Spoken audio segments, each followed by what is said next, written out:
Welcome to the Mystery Parlor. Hi, I'm Rose. I love mysteries, cooking, and my German Shepherd named Rambo. I better mention my hubby Tony, too. Hi, I'm Anna, and I'm flipping old. So old, in fact, that I'm Rose's mother-in-law. I've heard a lot of stories, seen a few things, and I've been the same for as long as I can remember. And I've always loved everything spooky. Our goal is to bring you first-hand accounts of mystical, paranormal, and spooky stories. Through investigating and researching these topics, we're gaining a deeper understanding and have more questions than ever. We are coming to you from the Mystery Parlor. So here we go. Episode number 1. Welcome to today's unearthly topic, hypothetically speaking. Anna and I interviewed a woman about her UFO experience. We're going to call her Sally. So let's set the scene. This was sometime in early January 2004 in Fort Wayne, Indiana.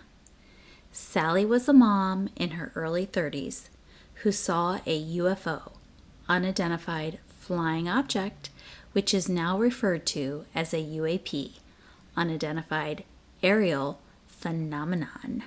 Did I say that right? Phenomenon? Yeah. Okay. And from here forward, let's try to call it a UAP to make things less confusing. I might still say UFO, but I'll try. Okay. Sally had never before, and still, 20 years later, has not had any other UAP experiences.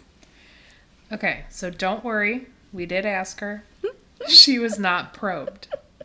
Not that she can remember, or was willing to tell us anyway. We decided to look into whether or not Fort Wayne, Indiana is a UAP hotspot. And this is what we found. The data collected by the National UFO Reporting Center, yes, there is such a thing, showed 32 reports in Indiana in 2023. The data were only updated through August, though. 32 reports is not very many compared to other states. California was the highest with 237. Florida came in second with 170 reports and was followed by Washington State with 108. Those three are all coastal states, though. Coincidence? The popular UAP videos released by the New York Times in 2017 were all off the coast of the United States. Those were the most watched videos ever released by the New York Times. The Tic Tac UAP, you can probably guess, it was shaped as a... Tic Tac? Yeah. It was seen off the coast of California. And the Gimbal and the Go Fast UAPs were seen off the coast of Florida. The Gimbal video, interestingly, is said to have an additional unreleased 4 minutes showing more UAPs flying in unison. Was the Go Fast UAP because it was very fast? I think that's a good guess. Some of the states surrounding Indiana had a slightly higher incidence in 2023. Neighboring Ohio had 67 reports, Michigan had 60, and Illinois had 44. Illinois? Like Chicago? Like girls' trip? Like steakhouse? And you know what was even better than that? What? Wedding dress shopping for you, Rose. Yeah, well, I don't need another one of those, but another girls' trip would be fun. That, yes. And steak. Anyway, we wanted to find out if Fort Wayne is the home to any businesses or entities that make or have something that could be mistaken as a UAP. The 122nd Fighter Wing is located in Fort Wayne. In 2003 and 2004, it was home to the F-16 fighter jets. In 2010, they transitioned to the A-10C Thunderbolts, more commonly known as the A-10 Warthogs. That is the aggressive-looking plane that has the teeth painted on the nose cone sometimes. Do you know what I'm talking about? Yeah. Yeah, yeah. I wanted our listeners to know that that's what we were talking about. Oh, That's okay. the Warthogs. So the military base is now in the process of returning to F-16s. The new planes should be in the air by spring of 2024. Keep your eyes to the skies. Unless the pilots are testing reversed engineered Bob Lazar type crafts or machines, we don't believe that these planes look like UAPs. You know, Raytheon is also located in Fort Wayne. It is an aerospace communication electronics company contracted with the U.S. Department of Defense, aka a high-tech weapons military industrial complex type vibe. Getting back to Sally, she had just visited the local Meijer store for groceries with 2 of her small children, both under the age of 3. For those familiar with the area, it was the Meijer on Maysville Road, also known as Highway 37. The sightings happened midday at the curve turning right or westbound onto Stellhorn Road. It just so happened that there were 2 cars in front of Sally's vehicle, as far as she can remember anyway. They were slowing to an almost stop for no apparent reason, right in the middle of 37 highway, that is. No accident or police were present. Sally was wondering if maybe there was an animal in the roadway or a mechanical issue. Anna, remember when you stopped to pick up the baby owl on the way to the sports banquet? Oh my gosh, yes. Except, Rose, it was not a baby owl. It was an adult screech owl. And my car smelled like owl shit forever. Every single time I turned on the heat. That's gross. I know. That reminds me of when I stopped for the kitten in the middle of the highway with my friend Sophie. We never made it to the concert we were scheduled to go to that night. She picked the name Tommy because we thought it looked like a boy, but then the vet told us that it was actually a girl. But she kept Tommy, and she's still around. She's definitely the most spoiled cat. Aww. So our main story, Sally's story. Sally noticed the front seat passenger in the car ahead of her, and the car was now stopped in the middle of the highway. The person was pointing or motioning with her arm outstretched up and towards the driver's side windshield. Sally has tried to remember what type of car it was, but comes up with nothing conclusive. She believes it was light-colored, maybe a hatchback, definitely a car, and that would eliminate it being an SUV, a truck, or a van, as far as she can remember. She glanced in the direction where the person was motioning, wondering if this had something to do with the slowdown, and that is when she saw it. She saw a saucer-shaped craft, but without the 1950s protruding hump on the top or the bottom. It was slowly and steadily descending, completely silent, by the way, down from the sky towards the tree line at about a 70-degree angle. It did not land, but the UAP came down almost as low as the treetops. She kept her eyes on it for about 30 seconds before it took off.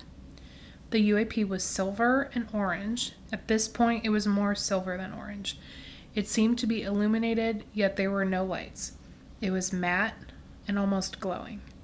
The colors were swirling slowly, somewhat marble-like. It gave the impression that the UAP might have been slowly rotating, but she couldn't tell for sure. She has a very difficult time describing the object and the material because she's never seen anything else like it. The tree line was about 2 football fields away from Sally's vehicle. She could not easily estimate the size of the UAP at this point, but she thought it was about as wide as a hot air balloon at the widest point, and we looked that up. They are usually, hot air balloons that is, about 55 feet across. Suddenly, the UAP moved at a high rate of speed, so fast it was a streak of silver, low in the sky. It crossed Stellhorn Road in the direction of Arlington Park Housing Addition. The 2 cars started to move again at a regular rate of speed and continued straight on Stellhorn Road, when Sally turned right into Arlington Park, where she lived. As Sally drove down her street, she could see it almost straight ahead of her. It was now mostly orange with just a little bit of silver. She rolled down her window because she was looking for someone to be outside, maybe getting their mail. She just wanted someone's attention for them to confirm what she was seeing. Unfortunately, she did not spot anyone. It was early January. It was cold outside, and it was the middle of a weekday. She passed her house and ventured further down the street than she normally goes. It was longer than she thought, the road that is. She had only lived there a few years and had no reason to go beyond the bend where she normally turned off. Sally had no idea her street even ended with a cul-de-sac. The object settled directly above her. It was as large as the cul-de-sac. She said that it was so big that it included like the entire circular part of the road and all the front yards. We looked this up too, and it's about 100 feet across. The object was eerily silent and so close. It was barely above the treetops. The saucer-shaped UAP still had the colors of orange and silver that were slowly moving like swirling molten metal, illuminated but not lit, reflective yet matte. She could not feel any heat from this distance. The situation was exciting and unbelievable, but Sally didn't even believe it herself, actually. But she said this is when she became a little bit nervous for the very first time. She felt trapped at the end of the street, having to turn around directly under the object. Watching the colors swirl on the UAP was almost hypnotic. She had her children in the car and who knows what hovering 100 feet above them. It was actually a relief when the object silently and quickly moved in a straight line in the direction of Imperial Gardens Housing Addition, east and out of sight.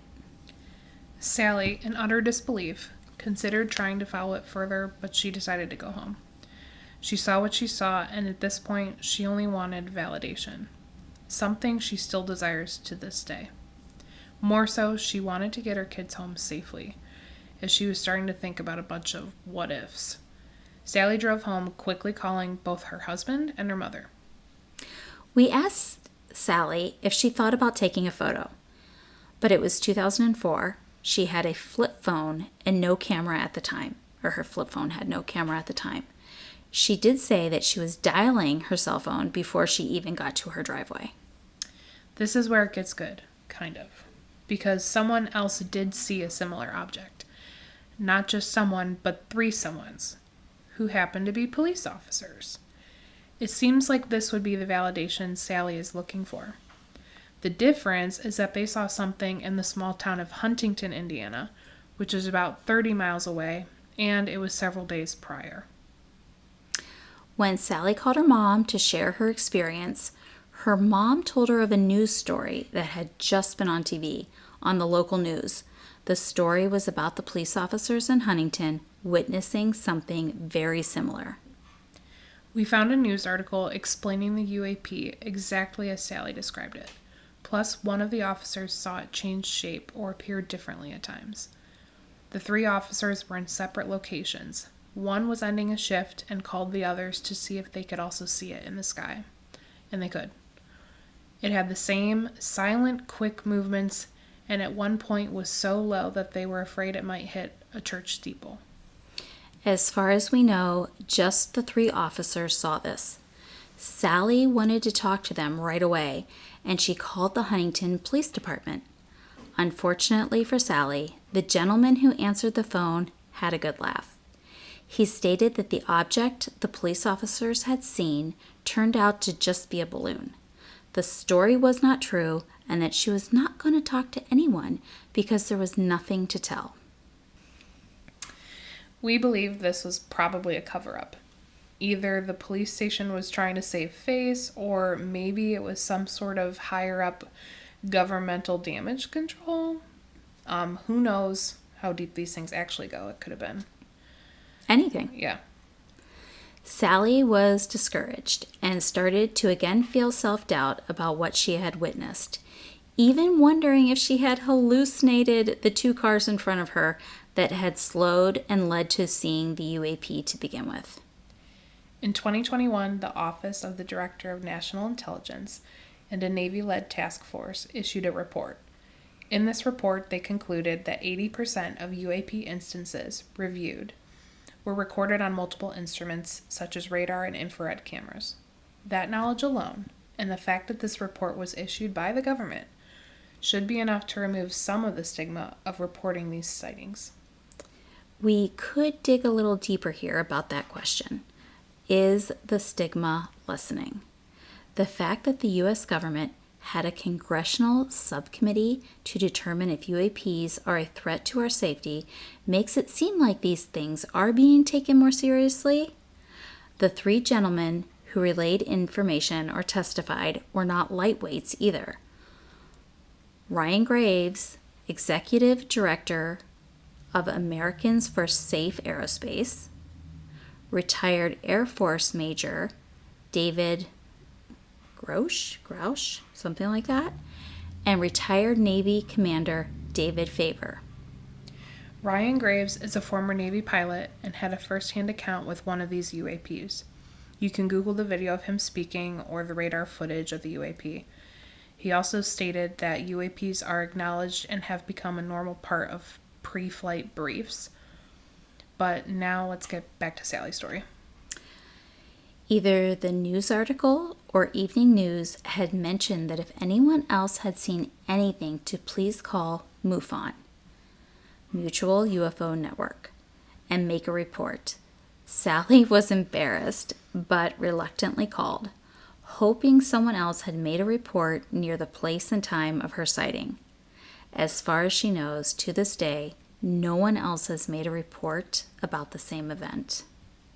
She tried reaching out to MUFON for a copy of her report for us, but she never heard back. At this point, she doesn't really care what other people think. She saw what she saw. She doesn't make any claims to what it was. She told us if it was an illusion, it just was like a one-time thing.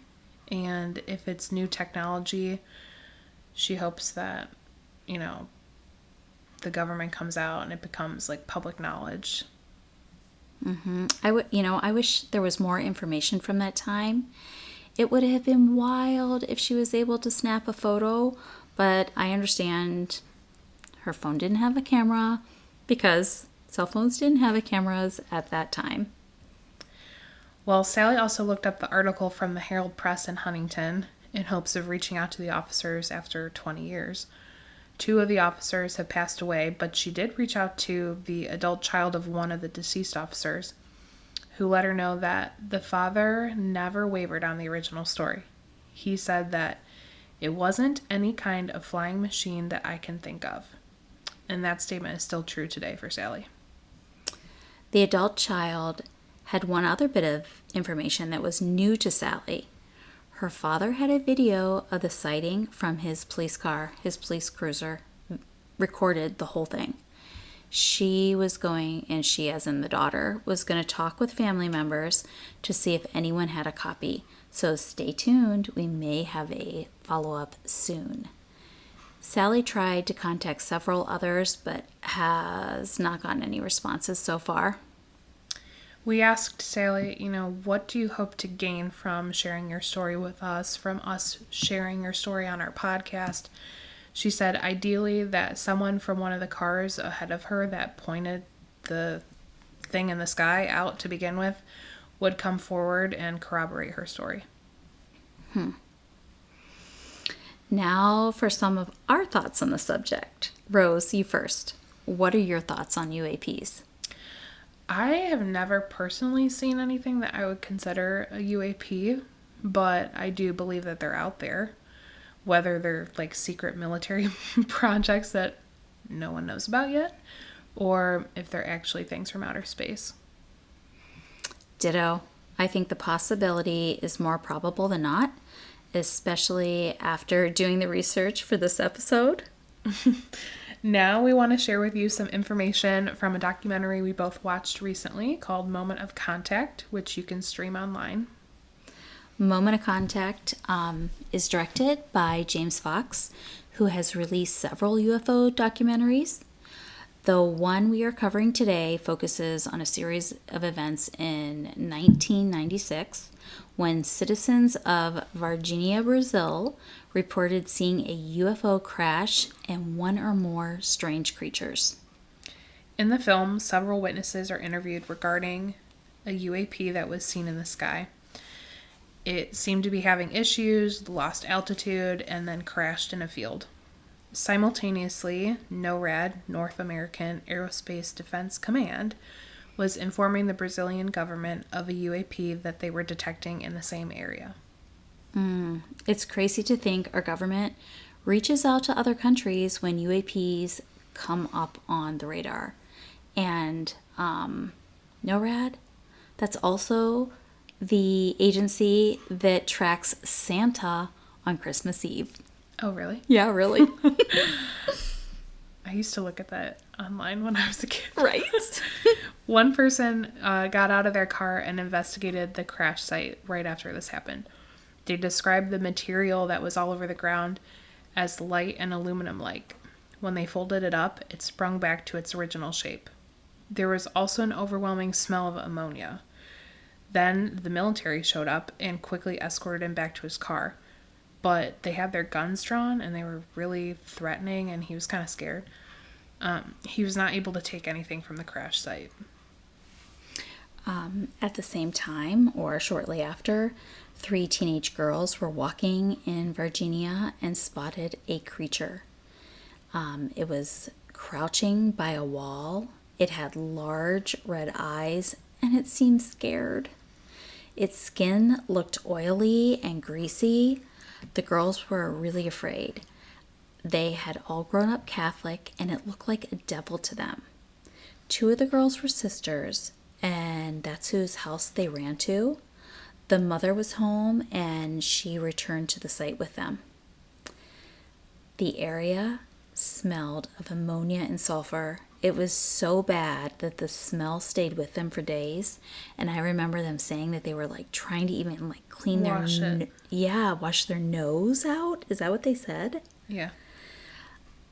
The creature was gone, but they found prints where the creature had been cowering in the dirt with 3-digit prints, like 3 toes. Yes, yes. The family was later offered money from men in suits who visited their homes to take back their story and say it was all made up and that it never happened. They did not take the bribe. The 2 sisters or the other girl. Both families said no. And the men in suits, that's a familiar story. There were at least 2 creatures captured. The first was from the fire brigade. They had gone to investigate a wooded area where a lot of calls were coming in from.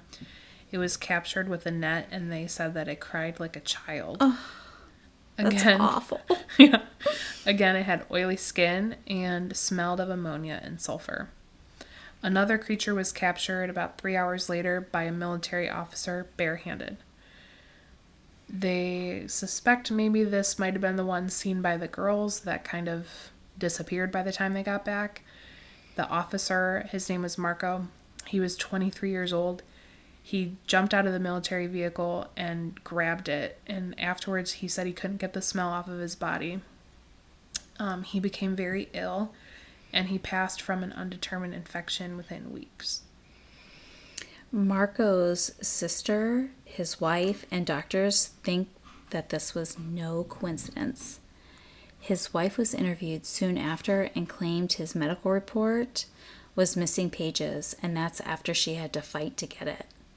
Marco's sister, along with one of his ICU doctors, was interviewed for the Moment of Contact film that we watched and confirmed the entire account.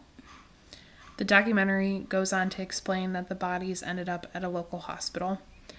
A radiologist was asked to do x-rays. He was not shown any of the images, and they swore him to secrecy. The hospital corridor was closed during and directly after due to the odor of ammonia and sulfur, which lasted for several days. The creatures were moved several times by military personnel. Several of those people involved have disappeared. In the documentary, James Fox even speaks to the current mayor of Virginia, who believes and openly discusses all of the events. It's understood that the creatures were picked up and taken back to the U.S. by the U.S. Air Force. That's suspicious. This could explain why the U.S. government stated that they have non-human biologics. This was during the U.S. congressional hearing on UAPs in 2022. Other takeaways from the hearing include UAP events with military planes and multiple radars happen frequently, like all the time. There have been many near misses with U.S. military aircraft. Supersonic speeds have been witnessed with maneuverability far exceeding our capabilities by military pilots and also confirmed by radar. They acknowledged the need to establish a safe and transparent reporting process for the military without fear of losing their career. It's currently estimated that only 5% of events are actually reported. Consider this.